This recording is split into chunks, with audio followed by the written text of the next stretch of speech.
GRC quality control framework, which includes a series of guidelines, academic papers, trainings that have matured over the years, methods and tools.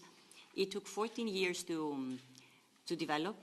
It built on the experiences gained by collaborating with 15 policy directorates general of the Commission and with over 100 organizations around the world who were entrusting us with their indicator frameworks, their methodological choices, and we were trying together to build something that is reliable to be used for policy making. And what we found out and what the feedback that we got from the developers of aggregate measures was that it's not the final number that is of real value, but it is the entire process that somebody has to follow from the point where you make a choice of your conceptual framework, you start choosing your indicators, you try to figure out how to combine them. It is this process that makes you see better within your tool, gives you a better understanding of the phenomenon that you're trying to measure and whether you're really matching the phenomenon with the data. So it is this process that is of value that has to be given the credit. And what we argue is that in this process you'll find many elements that are very useful for people who develop composite indicators, but also scoreboards.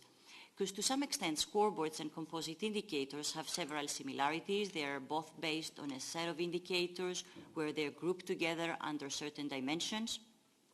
The key difference is that for composite indicators you make one further choice, which is to aggregate these pieces of information into a number. But this is just a choice. And many of the quality control steps that we have into this framework apply also to the scoreboards, because as we said, it is just a choice at which level to aggregate and whether to leave it at your key dimensions. Take, for example, the OECD Wellbeing Index. They call it an index, but they provide the key dimensions, 8 key composite indicators on different areas, and they opt not to make a final index. But in other cases, you may go as well, if the data allows you to. So in this kind of quality control process, we have the do's and the don'ts of the design of the benchmarking of this exercise. There are these rules that tell you whether some of your pieces of information, although you put them together, they are lost in the aggregation, and therefore you need to take actions, corrective actions. They can tell you, these rules, where to stop your aggregation. Should you go up to the final level, as it is done, for instance, for many indicators of governance, or whether you should stop at levels where you have the key dimensions, such as poverty issues. Many of the composite indicators on multidimensional poverty, they should not go up to the final level because the data does not allow you to. And finally, the notions, quite often people who seem to be a little bit skeptical about composite indicators, they pinch on the issue of the weighting and the aggregation, that there are some arbitrary choices made.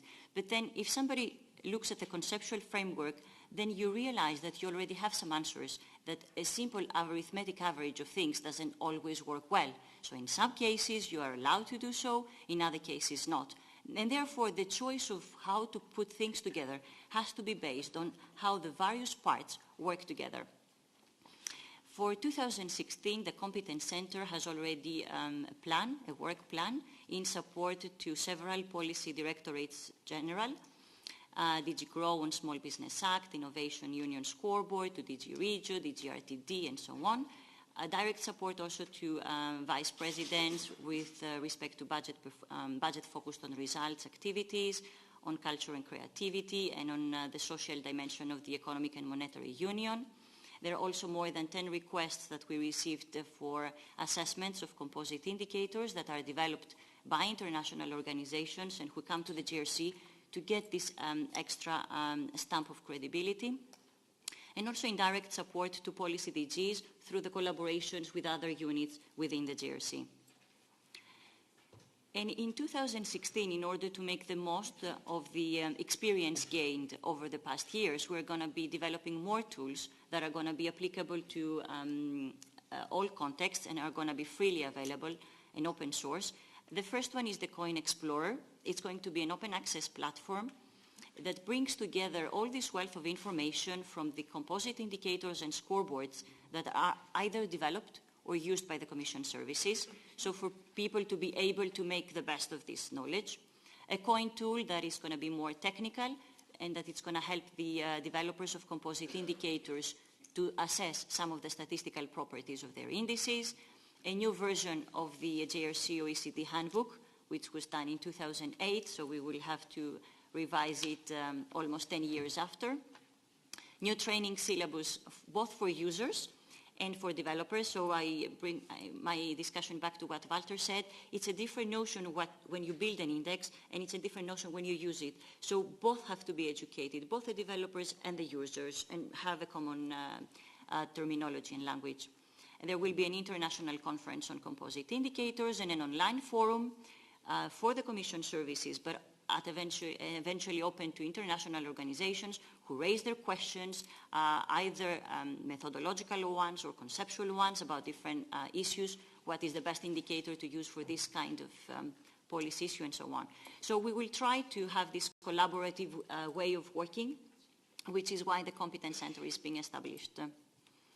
Now, why are we, and then I will close with something that we almost started with, and it is the notion that we are in a data revolution, either because of the big data or because of the wealth of indicators that are now available. If you look even at the website of Eurostat, a few years ago, even in the 1950s, there were just a few indicators related to health. Nowadays, there are some hundreds or even thousands of indicators. And therefore, many people argue that we are at the point that there is no turn back.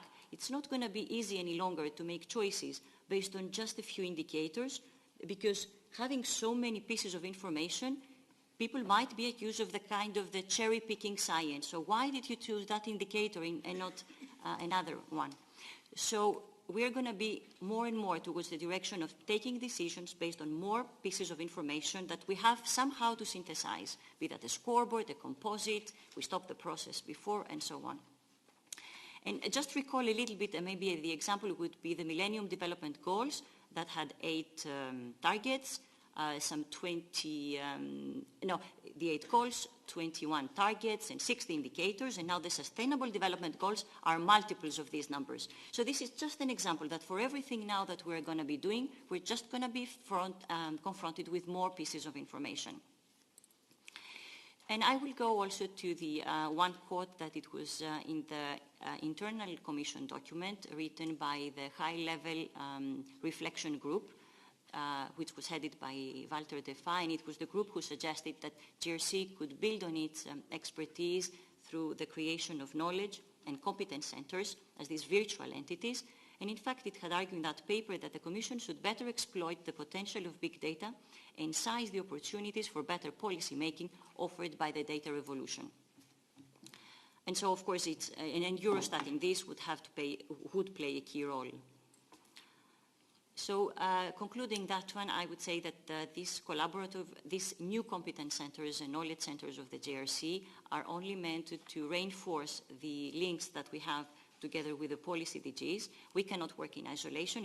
They are meant to serve the Directorates General, and at the same time to turn all these knowledge and competencies into implementation and to action.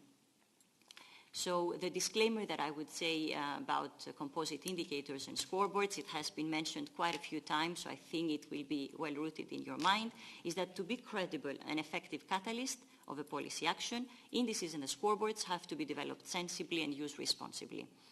And for that, we would conclude, and if you want to find out more about the activities, you can visit the website, which is going to be populated with much more information in the coming months after the launch. So thank you very much.